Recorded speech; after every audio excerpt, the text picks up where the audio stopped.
இன்னைக்கு ஒரு புடி. ஏய் நில்லு. என்ன பண்ற? பசிக்குதுன்னு சாப்பிடலான்னு வந்தா நீ? ஏன் வீடு திறந்துருந்தா நடு வீட்டில் ஏதோ வந்த மாதிரி வந்துருவியா? நான் உனக்கு காலையிலே சொன்னேன்ல எங்கள் அண்ணன் வராருன்னு. அவர் சாப்பிட்டு மீதி இருந்தால் உனக்கு நான் போடுறேன். சரிங்க. அது வரைக்கும் கிச்சன் பக்கமே வரக்கூடாது, புரியுதா? சரி அண்ணி. பா, இந்த ஆளை கல்யாணம் பண்ணதுக்கு கண்ட நாய்க்கெல்லாம் சமைச்சு போட வேண்டியதா இருக்கு.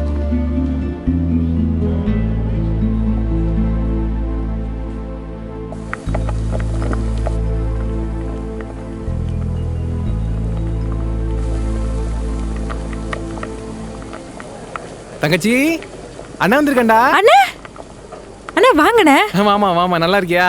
நல்லா இருக்கேண்ணே. என்ன சின்ன மாப்பிள்ள, எப்படி இருக்கிய? நல்லா இருக்கு மாமா. அவன் நல்லா தானே இருக்கான், நல்லா தின்னுட்டு ஊரை பொறுக்கிட்டு. நான் தானே வேலைக்காரி மாதிரி கஷ்டப்பட்டுட்டு கிடக்குறேன். என்னம்மா சொல்ற? அது ஒரு பெரிய கதைண்ணா. நீங்க வாங்க, நம்ம சாப்பிட்டுக்கிட்டே பேசுவோம்.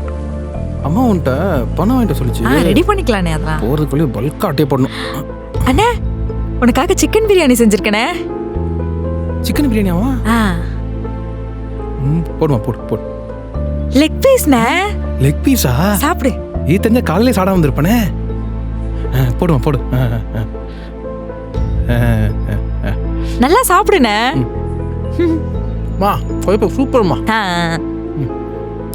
அப்புறமா மாப்பிள்ள எப்படி பார்த்துக்கிறாரு? நல்லா பார்த்துக்கலாரா? நல்லா தானே பார்த்துக்கிட்டாரு. என்னைக்கு எங்கள் மாமனார் மாமியார் செத்து போனாங்களோ அன்னைக்கே இந்த சனியை வந்து ஒட்டிக்கிச்சு. என்னம்மா சொல்ற? ஆமாண்ணே, அன்னையிலேருந்து இந்த சனி எனக்கு ஆக்கி போட்டு வேலைக்காரி மாதிரி ஆயிட்டேண்ணே. இந்த மனுஷனும் வேலைன்னு ஓடிட்டு இருக்காரு. என்னால் முடியலண்ணே. என்னைக்கு இந்த சனியை வீட்டை விட்டு அனுப்புறனோ அன்னைக்கு தானே நிம்மதி. என்னால் சுத்தமாகவே முடியலண்ணே. இந்த நாயை எப்படியாவது வெளியில துரத்தணும். நான் பார்த்துக்கிற விடுமா. இதெல்லாம் மெத்திரி போயிடுவோமா? இல்லை வேணாம்.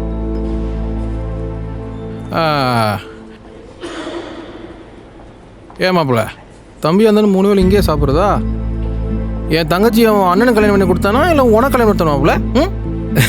மா, இங்கே பக்கத்தில் ஹாஸ்டல் எங்கம்மா இருக்கு? இங்கே பக்கத்தில் ஹாஸ்டல்லாம் எதுவும் இல்லைண்ணா. வேணா அனாதாசிரமம் தான் இருக்கு. ஓ, எல்லாமே ஃப்ரீ தானே அங்கே. இவனுக்கு ஹாஸ்டல்லாம் செலவு பண்ணி சேர்த்து விட முடியாது. சரிம்மா, மாப்பிள்ளை இங்கே சேர்த்து விட்டுரு. மாப்பிள்ள கொஞ்ச நாள் இங்கே இருங்க, சரிங்களா? அப்புறம் கல்யாணம் பிறகு வெக்கமா இருக்கு மாப்பிள்ளைக்கு. மாப்பிள்ள சொல்லிட்டேன், 2 நாளில் போயிடுவாப்புல. மாப்பிள்ள போயிடுங்களா மாப்பிள்ள? நல்ல பிள்ளை. சரிம்மா, போயிட்டு வரமா. அண்ணா ஒரு நிமிஷம், அன்னைக்கு பிரியாணி எடுத்து வச்சிருக்கேன், எடுத்துட்டு வந்துடுறேன். அப்படியா? சரிம்மா. இந்தாண்ணே. ஓகேம்மா. வரமா. வராமல. ஏய், மூட்டை முடிச்செல்லாம் கட்டி வச்சுக்கோ. இன்னும் 2 நாளை கிளம்பணும், புரியுதா? சரிங்க அண்ணி. வந்துட்டான் ஓசி சோறு தின்றதுக்கு.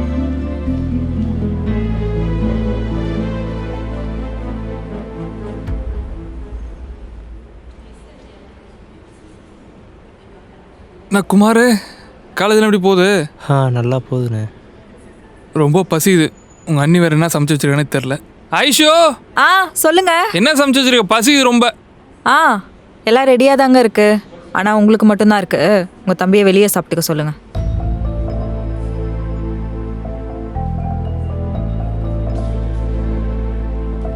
சரி வாடா, நம்ம போவோம் ஹோட்டலுக்கு. இன்னைக்கு மட்டும் இல்லை, என்னைக்குமே உங்கள் தம்பிக்கு சாப்பாடு போட முடியாது.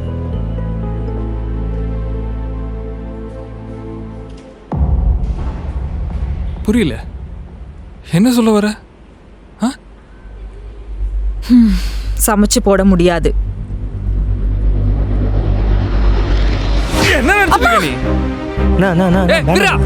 ஆமாயா, என்னைக்கு இந்த வீட்டுக்கு வந்தானோ அதுல இருந்து நிம்மதியே கிடையாது. இவனுக்கு சமைச்சு போடதான் உன்னை கல்யாணம் பண்ணிட்டு வந்தனா? பின்ன உங்க அண்ணனுக்கு பிரியாணி கூட கட்டு வந்திருக்கியா? என்ன பாக்குற?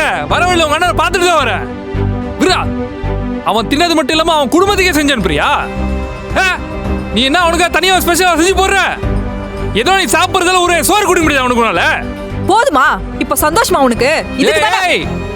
அவன் பக்கம் திரும்பின அப்படியே நீ எல்லாம் பொம்பளையாடி, ஒரு வாய் சோறு போட முடியல, என்ன குறைஞ்சிருவியா நீ? வாடா.